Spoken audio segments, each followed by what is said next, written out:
Hi, my name is Eric Toller. Welcome to what will be, God willing, a weekly discussion of biblical leadership with a focus on the mission of mankind in general and the Jews in particular. The discussion will be based on what we might glean from the weekly Parsha. The Parsha is a section of the 5 books of Moses, also known as the Torah, that we Jews read every Shabbat in a yearly cycle. Of course, I look forward to your comments and discussions. Please like and subscribe if you are so inclined. As we get started, we need to do some baselining of our understanding of leadership, which I am approaching as a product development leader from my own professional experience of decades in the corporate world, in particular in drug development. The product in our case would not be a drug, but would be the leader himself. So first, what are the terms that we need to understand that define biblical leadership for us? So first, who is the leader? What is a leader? Often we think of leaders as somebody who wields power and able to influence people, but actually the more common definition of a leader is someone who can influence others over whom they have no formal authority. Rabbi Jonathan Sacks clearly points out that not all of us have power, but all of us have influence. So we're all leaders. So if we're all leaders, we need to define what our mission is. This is why we do what we do. So in my world of drug development, I may be working for a company whose mission is to develop drugs for rare diseases. So this would be the why. Next, we need to define our value proposition. This is the first part of what we're going to do. So if we know we're developing drugs for an unmet medical need, or we know we're developing a leader in a place or in a world that needs more leaders, what does the value of this potential leader bring? What does this person bring that either doesn't exist or doesn't exist adequately currently? The second part of the what is the profile.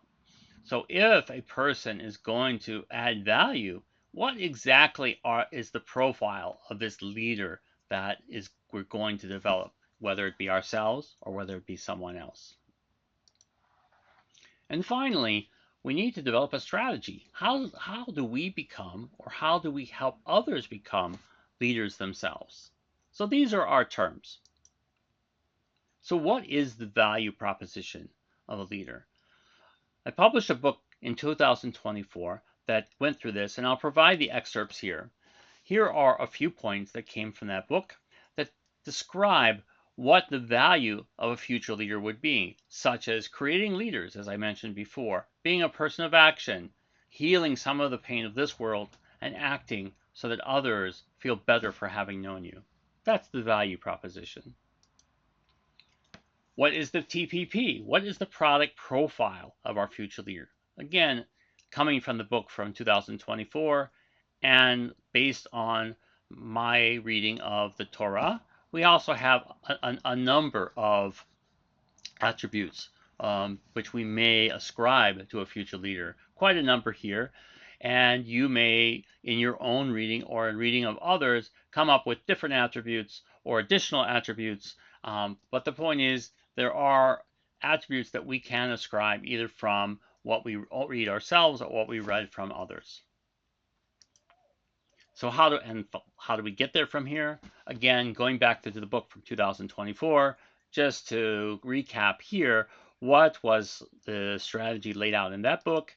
There are a few things that one might do to develop themselves or others into a leader. So let's recap. We want to have a development plan. We want to become a future leader. Where does that development plan come from? That comes from our target profile. That comes from the attributes that we want to develop in ourselves or in others. And how do we know what those attributes are? Those attributes are based on the value proposition that we have cited or defined for ourselves. As I mentioned before, What I just covered was all a recap of what was in the book, which is referenced below. It's available on Amazon if you're so inclined. And lastly, where does all this come from? This comes from our mission. That is, why are we here? What are we supposed to do? So you're probably asking the obvious question. And what is that? What about the mission? We haven't said anything about the mission. And that's the focus of this series.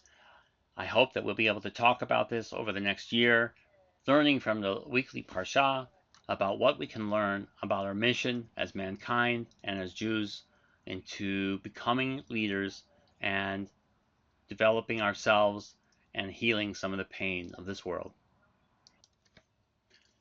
So let's jump into the Parsha. This week's Parsha is one of the most well-known and most enigmatic of all Parshas. It's the Parsha in the book of Bamidbar, or Numbers, as it is referred to in English. It's called Chukas. It famously describes the hok, or statute, of the red heifer. In short, a person who becomes spiritually defiled by coming in contact with a dead body must go through an intricate purification procedure involving the ashes of a red heifer mixed in water. There is no seemingly logical explanation to this ritual. Indeed, in Ecclesiastes 7:23, King Solomon, the most famous and wisest man of all time, famously states, "I said, I will achieve wisdom, but eluded me." Tradition tells us that King Solomon is referring to this statute of the red heifer. Our rabbis tell us that in contrast to laws, or mishpatim in Hebrew, we cannot necessarily understand the reason why for a hok. A classic example of a law, in contrast to a statute, would be the sixth of the Ten Commandments, thou shalt not murder.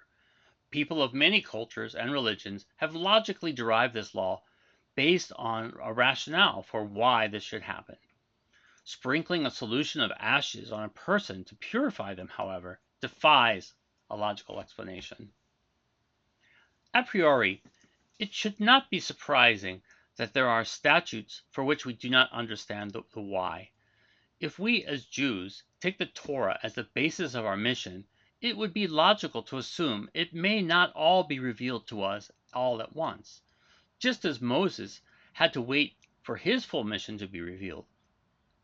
The Rav Joseph Soloveitchik, points out that although we may not be able to question the why of a hok, of a statute, we certainly can interpret it to what it means to us. In this case, we may assess what it means to our mission. And so, what do we learn from the statute of the red heifer? First, we should consider the nuance of the wording, as it says in this parsha. Vayidaber Hashem el Moshe vel Acharon lemor, Zot hukat haTorah. The Rav suggests the use of the word "this" is the statute of the Torah, suggests that this statute is above all others. We learn that death itself is a defilement. It takes away from our ability to complete our mission.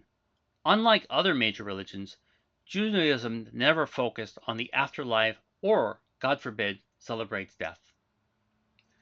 The Rav brings a few proofs supporting the significance Judaism puts on life. One is from the Psalmist in the 115th chapter and the 17th verse, where it states, "Neither will the dead praise Hashem, God, nor all those who descend from to the grave."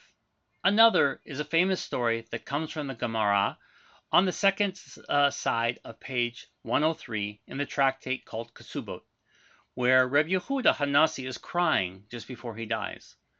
A friend, Reb Chia, inquires if he perhaps is lamenting a sinful activity. Otherwise, why would he be crying? Reb Yehuda replies, he's crying because his death means he will no longer be able to perform the commandments. In other words, his mission on earth. A final example comes from Isaiah in the 25th chapter on the 8th verse, where it said, when speaking of the end of days, when the mission is complete, Isaiah says, he, meaning Hashem, meaning God, will destroy death forever. Thus, although we may not learn about the mission per se from this parsha or from this section, we clearly see from these relatively few verses that life is above all so that man may complete his mission. As we will see, God willing, in subsequent discussions, that mission is to raise mankind and the earth itself to an ultimate level of spirituality. May we see it speedily in our days. Besoros Tovos and a Shabbat Shalom.